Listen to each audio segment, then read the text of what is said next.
Place à la lecture dans Il était une fois un livre. Voir la mer, donc il s'est fait nommer en Bretagne, il était l'instituteur de ça. Avec Nathalie Ramage sur Fréquence 8. Bonjour à tous et à toutes.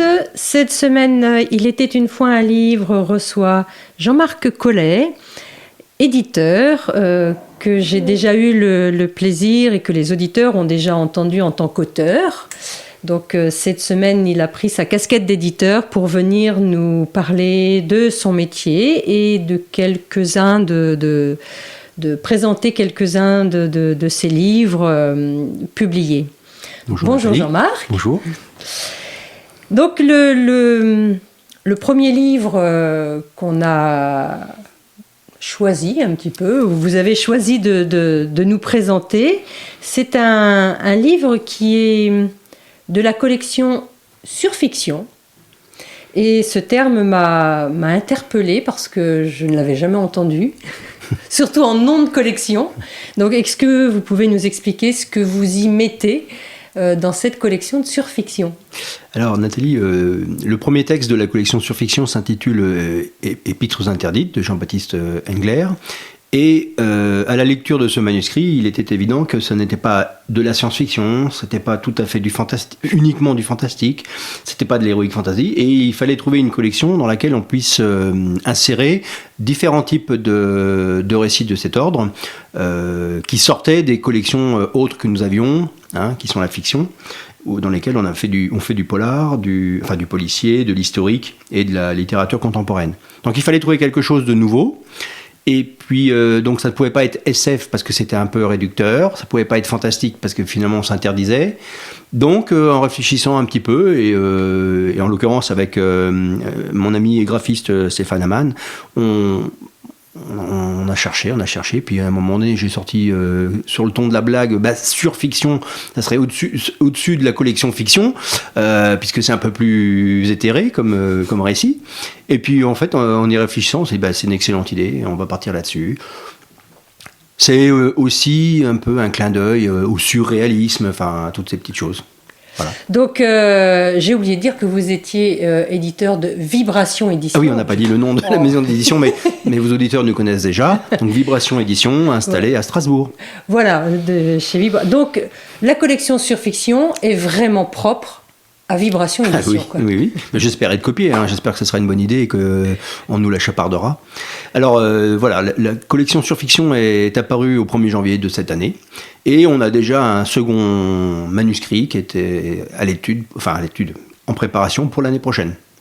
D'accord, donc là c'est un coup de cœur un petit peu. Ah oui, tout à fait. Alors Jean-Baptiste Engler est un auteur qui vient de la région de Sarrebourg. C'est un garçon tout à fait étonnant parce qu'il est...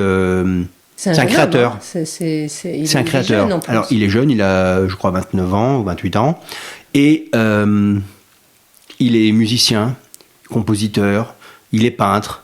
C'est un artiste, en fait, qui s'adonne à beaucoup de choses. Je crois qu'actuellement, il est plutôt porté sur la musique.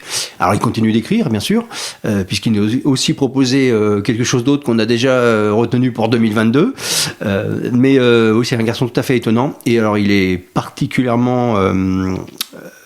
documenté dans le registre de la science-fiction, du fantastique. Et on était passé à une émission à Strasbourg et il nous avait fait presque un cours sur tout ça. Voilà. Oui, on sent le... Et à la fois, alors, vous dites que c'est de la surfiction, donc on est à cheval sur la fiction, le fantastique. Le surnaturel, c'est un peu mélangé tout ça. Et donc c'est pour ça qu'il fallait trouver un terme qui puisse englober l'ensemble des possibilités. Et il a un style très littéraire. Ah oui, c'est une écriture extrêmement littéraire. Oui, pour du fantastique, c'est assez... Oui, ça pourrait presque être rangé en littérature... puisque, comme vous le savez, il y a des genres et des surgenres, des sous-genres dans les classements éditoriaux. Mais en fait, c'est très bien écrit. Je pense que c'est une écriture qui a aussi un avenir éditorial. Enfin, en tout cas, je le lui souhaite. C'est très bien écrit, il manie bien la langue. C'est un langage soutenu, on comprend tout ce qui est écrit, hein, attention, hein, pas faire Oui, fuir mais le lecteur. bon, c'est un Mais style quand très même. bien écrit. Voilà. Oui, c'est un style vraiment très belle écriture. très littéraire. Oui, quoi, c'est très littéraire. Alors que donc dans ce livre qui s'appelle Épîtres interdites, donc c'est un recueil de nouvelles. Oui, 5 nouvelles. Donc il y a 5 nouvelles qui se passent à des époques très différentes. Oui, comme les lieux dans lesquels se déroulent les événements. Voilà, les lieux, les époques sont très différentes et malgré ou quel que soit le lieu et l'époque, il garde son style très littéraire, quoi. Alors, effectivement, et comme le titre l'indique, mais on peut ne pas l'entendre tout de suite, Épîtres interdites, ce sont 5 nouvelles qui sont écrites sous la forme d'une lettre adressée à quelqu'un. Et à chaque fois, le personnage l'auteur qui écrit ces lettres relate des événements qui échappent à l'entendement, qui échappent à notre réalité quotidienne, et c'est ce qui fait tout à fait l'intérêt aux esprits rationnels. Au rationnel, oui, c'est vrai, j'en suis. Et c'est peut-être pour ça aussi que j'ai été séduit par ces textes. Et à chaque fois, il s'est passé quelque chose que mon entendement ou l'entendement du commun des mortels pourra pas saisir, et c'est ça ce qui fait le charme de ces lettres. Alors à un moment donné, c'est les Romains, l'époque romaine, c'est peut-être les Perses, c'est la guerre du Sinaï, c'est la Chine aujourd'hui, demain, on sait pas trop. C'est la Chine Cléopâtre quand même, oui. Voilà, et voilà, ce sont donc des moments différents, et c'est toujours très intriguant à lire. Alors, il y en a une qui se passe aussi à l'époque, dans les années 30, là, en Allemagne. Oui, j'ai oublié celle-là. À l'époque nazie. Oui. Et c'est vrai qu'elles sont toutes étonnantes, quoi. Oui. Elles embarquent le lecteur dans une aventure, là.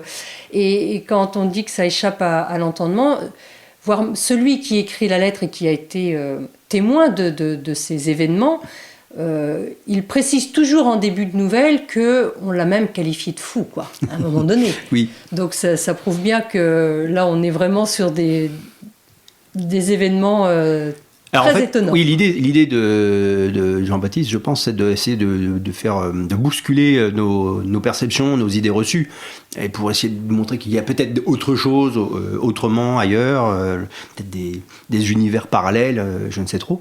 Et c'est ça qui est vraiment passionnant dans ces récits. Alors, et son style, c'est vrai qu'il a une écriture, et donc à la lecture, ça se sent. Oui. On est vraiment aussi sur de la littérature, quoi. Oui, c'est vrai. Je dis pas Ce qui est assez étonnant, effectivement, pour ce genre. Donc, juste pour les présenter quand même un petit peu, la première donc se passe dans les premiers siècles, oui. il me semble. Hein, quand on voit le nom des personnages, Publius. Oui, c'est l'époque romaine en fait, hein, c'est l'Empire. Hein. C'est les premiers siècles de notre ère.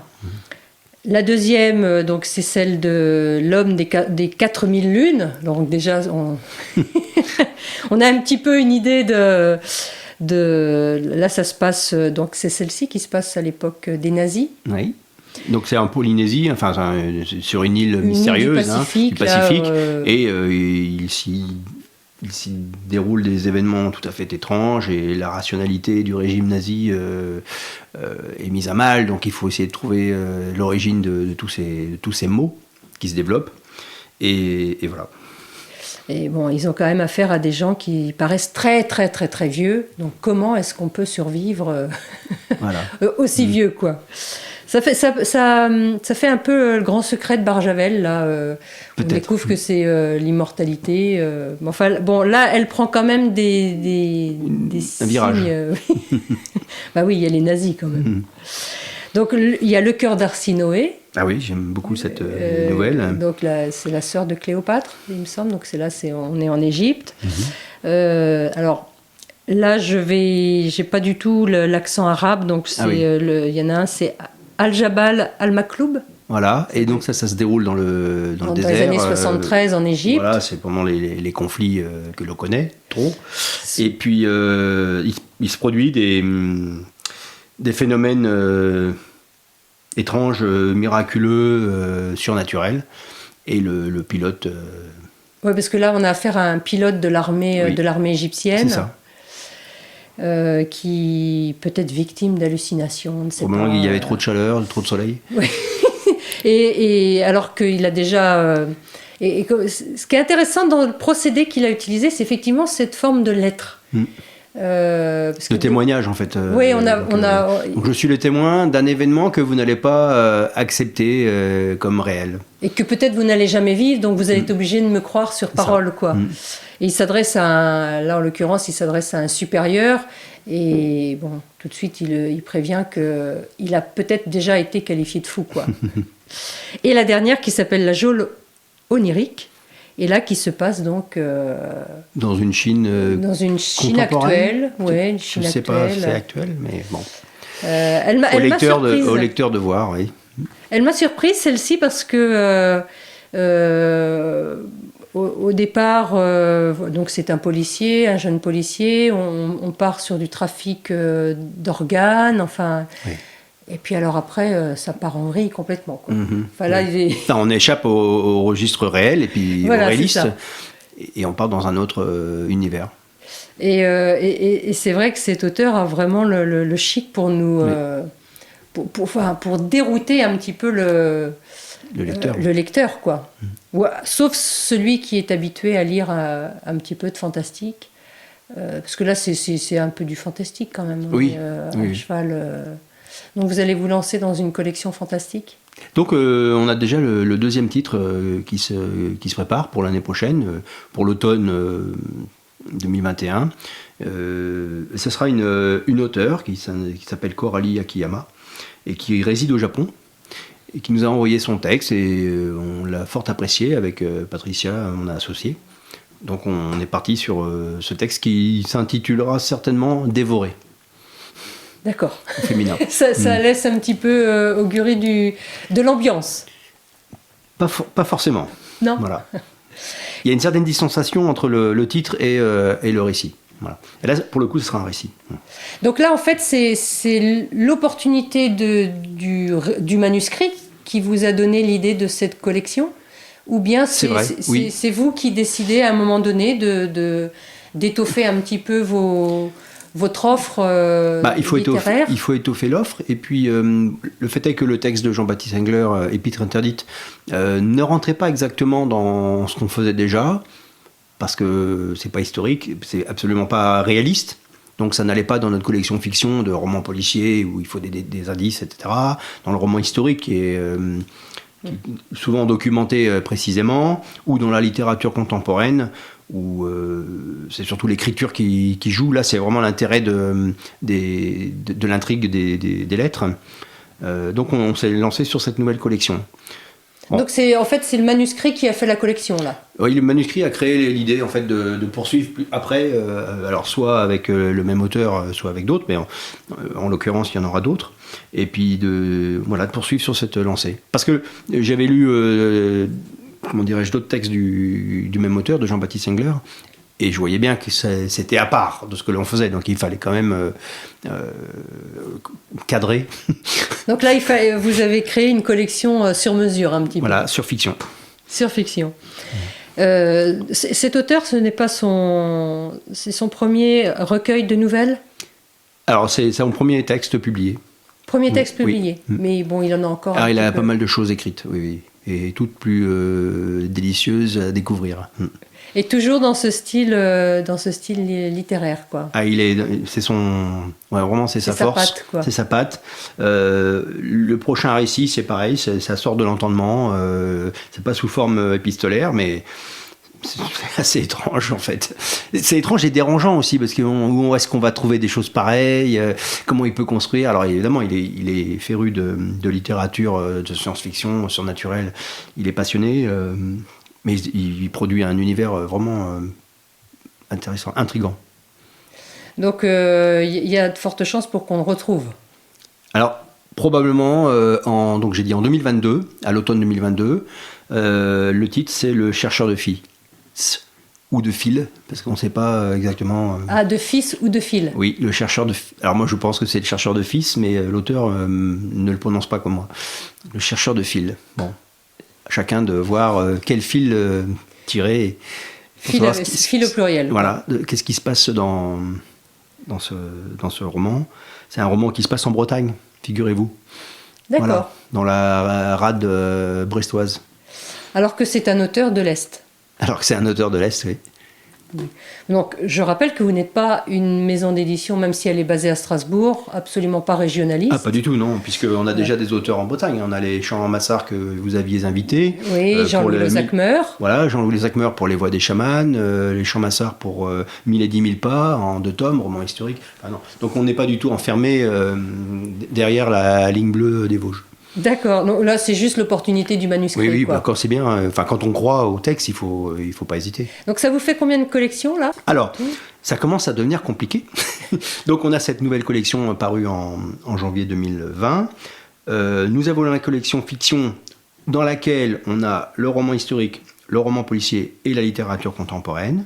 Nous avons également une collection de poésie contemporaine et une collection de poésie bilingue russe, un peu classique. Enfin classique ou inédit, parce qu'il y en a quand même des choses intéressantes à découvrir. Et une collection de théâtre contemporain et de théâtre bilingue russe, où il y a des choses aussi étonnantes à venir découvrir. Et peut-être on en parlera dans les prochains jours. Certainement, certainement. Puisque là, de toute façon, on a 3 livres, on a choisi 3 livres qui sont de 3 collections différentes. Voilà. Donc on aura l'occasion d'y revenir. En tous les cas, pour l'instant, on va laisser place à un petit peu de lecture de cet auteur. Donc je rappelle le titre, Épître interdite, donc recueil de nouvelles de Jean-Baptiste Engler. Et nous, on se retrouve demain pour la suite de l'émission. À demain. À demain. Jean-Baptiste Engler, Épîtres interdites. Un jour, alors que j'étais blotti dans un recoin du transept, j'entendis des pas lourds sur l'estrade qui servait de parvis. Pour une raison qui m'échappe, je me tairais autant que possible dans l'ombre. Je savais que quelqu'un venait d'entrer et parcourait désormais l'allée centrale de la nef. L'escalier qui menait à l'étage se mit à craquer. Tout cela se passait dans un angle mort, si bien que je n'avais aucun moyen d'identifier l'intrus. Je dus réprimer un sursaut lorsque je vis une grande forme noire surgir à l'extrémité de la galerie et se pencher au-dessus de l'autel. Un rayon de lumière dévoila 2 yeux bourbeux, injectés de sang, braqués droit sur moi. J'eus à cet instant une atroce sensation de nullité. J'étais une proie dans la mire d'un chasseur. « Docteur Ricard, c'est bien vous ? On m'a dit que je vous trouverais ici. » C'était la voix de von Gilgendorf, la personne avec laquelle je tenais le moins à avoir une entrevue à huis clos. Je ne savais pas ce qu'il me voulait, mais il semblait inutile de me cacher. Je me levai donc et acceptai la confrontation à contre-cœur. « Vous avez un bon informateur ? Que puis-je pour vous, Herr Kommissar ?» Il redescendit d'une démarche traînante et se dressa devant moi de toute sa hauteur. Son regard me disséquait littéralement. Je n'étais pas enclin à plastronner. « Pour être honnête, je connais vos habitudes, » affirma-t-il d'un ton étrange, sans perdre son habituelle placidité. « Je viens moi-même chaque semaine dans cette église et je vous y ai déjà aperçu. J'espère que je ne trouble pas vos prières. » Eh bien, non, je ne priais pas. Je lisais, je méditais, je préparais mes prochains courriers à Elisa. Puis-je savoir ce que vous aviez à me dire ? Je sens qu'il y a un air étrange, un air de sacrilège dans cette île. Je haussai les sourcils malgré moi. Pour la première fois, une vibration de peur et d'émotion faisait trembler la voix de von Gilgendorf. Je ne saisissais pas vraiment ce qui l'avait amené à me faire cette confidence plutôt qu'à Magnus. Malheureusement, je ne suis pas exorciste. Que voulez-vous dire par là ? Vous ne voyez pas ? Ces choses, ces plantes, ces gens, ils sont comme impurs. Le fait qu'ils ne soient pas ariens n'en fait pas nécessairement des êtres diaboliques. Non, cela n'a rien à voir. m'interrompit-il brusquement en me saisissant par les épaules. « Je n'arrive pas à me l'expliquer. Alors, comment puis-je le faire comprendre à un scientifique comme vous ? Ils sont contre nature. Ils n'obéissent pas aux règles de Dieu. » Calmez-vous, Herr Kommissar. L'isolement commence à vous peser. C'est mon travail d'analyser ce qui vit sur cette île. Vous serez le premier au courant si je trouve quoi que ce soit d'anormal. Vous avez ma parole. Merci, docteur Ricard. Faites attention à vous. J'ai l'impression que ces Pazanu's essaient de m'empoisonner. Je bois uniquement l'eau de la cascade. Je la cherche aussi loin que possible dans les cavernes. Je rampe jusqu'au plus profond pour la puiser. Vous prenez beaucoup de précautions, remarquai-je, mais je ne crois pas. Je n'en prends pas assez. Je me demandais si vous aviez de quoi purifier l'eau. Oui, bien sûr, je peux la traiter au permanganate de potassium pour les agents bactériens et au d'iode pour les éléments ferreux. C'est efficace ? Beaucoup trop, vous devrez boire de grandes quantités pour rester hydraté. Il n'est pas vraiment recommandé de consommer ces produits pendant plusieurs mois. Peu importe, je préfère risquer un empoisonnement chimique que je ne sais quoi d'autre. À partir de ce jour, il m'apporta quotidiennement un baril d'eau afin que je la désinfecte. J'admets avoir parfois ajouté du bromure de potassium, un puissant calmant, au mélange. C'était une funeste erreur, car nous aurions peut-être pu éviter le pire si von Gilgendorf était resté sur le qui-vive. Mon jugement à son propos était dramatiquement erroné. J'avais des préjugés sur son compte. C'était un militaire et le seul d'entre nous qui n'avait pas étudié à l'université. À mes yeux, il passait pour une brute, un porte-flingue. Mais je m'aperçois avec le recul qu'il fut également le seul à faire preuve de sagesse, de lucidité et même de la prudence la plus élémentaire. Il ne but pas la moindre gorgée d'eau que lui offraient les Pazanu's. Il se nourrissait exclusivement de rations emportées depuis l'Allemagne et il aspergeait la moindre de ses plaies de teinture d'iode. À ce moment-là, nous portions déjà tous une peste exécrable à notre insu. Lui seul faisait exception. Ce ne fut qu'après plusieurs mois que nous eûmes les premiers symptômes. Ils étaient très subtils, presque indétectables et d'abord plutôt appréciables.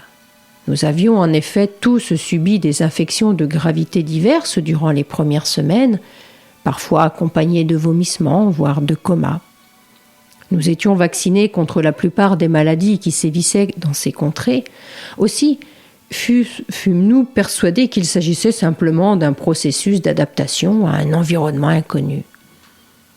En réalité, notre organisme était aux prises avec quelque chose de bien plus terrible que la malaria ou quoi que ce fût d'autre. Mais finalement, ces malaises disparurent et nous nous sentîmes plus sains et vigoureux que jamais. Plus aucun d'entre nous ne tomba malade à partir de ce moment, hormis von Gilgendorf qui n'avait pourtant jamais subi ces crises. Je comprenais à présent ce que le pasteur Werner m'avait dit. « Je n'ai pas voulu partir. Ici, je me sens apaisé, protégé et accompli. Le fuseau solaire m'a conféré ce que je cherchais dans les pas du Christ. » En effet, nous développâmes tous des craintes quant à notre retour en Europe, comme si un danger nous y attendait. Cela ressemblait à un syndrome de sevrage. Nous ne pouvions pas nous résoudre à quitter l'île. Nous devenions dépendants d'elle. Certains d'entre nous, en particulier von Gilgendorf, exprimaient parfois la volonté de mettre un terme à la mission. La majorité s'y opposait toujours. Après plus d'1 an, j'observais un changement presque insaisissable dans ma personne. J'ignore s'il s'agissait de mon teint, de mon expression ou des traits de mon visage, mais je m'apercevais qu'une partie de mon apparence m'était étrangère.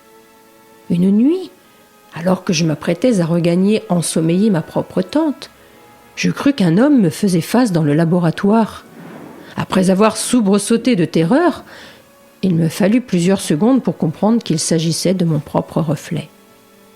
Cela m'horrifiait au point que je voulus retirer le miroir, mais je m'en gardai car cela me paraissait être un acte malsain. Je me contraignis à me regarder chaque matin pour faire disparaître cette lugubre impression. 1 an plus tard, cela m'insupportait à un point tel que je brisai le miroir et fis passer cela pour une maladresse. Le plus terrible dans ce phénomène est que ce qui me déplaisait le plus dans mon allure devint peu à peu ce qui ne changeait pas. J'observais également des altérations minimes chez mes collègues. J'imagine qu'elles étaient trop graduelles pour me paraître évidentes, mais je les percevais tout de même d'une manière ou d'une autre. Place à la lecture dans Il était une fois un livre. Il va voir la mère, donc il s'est fait nommer en Bretagne, il était l'instituteur de Sarre. Avec Nathalie Ramage sur Fréquence 8.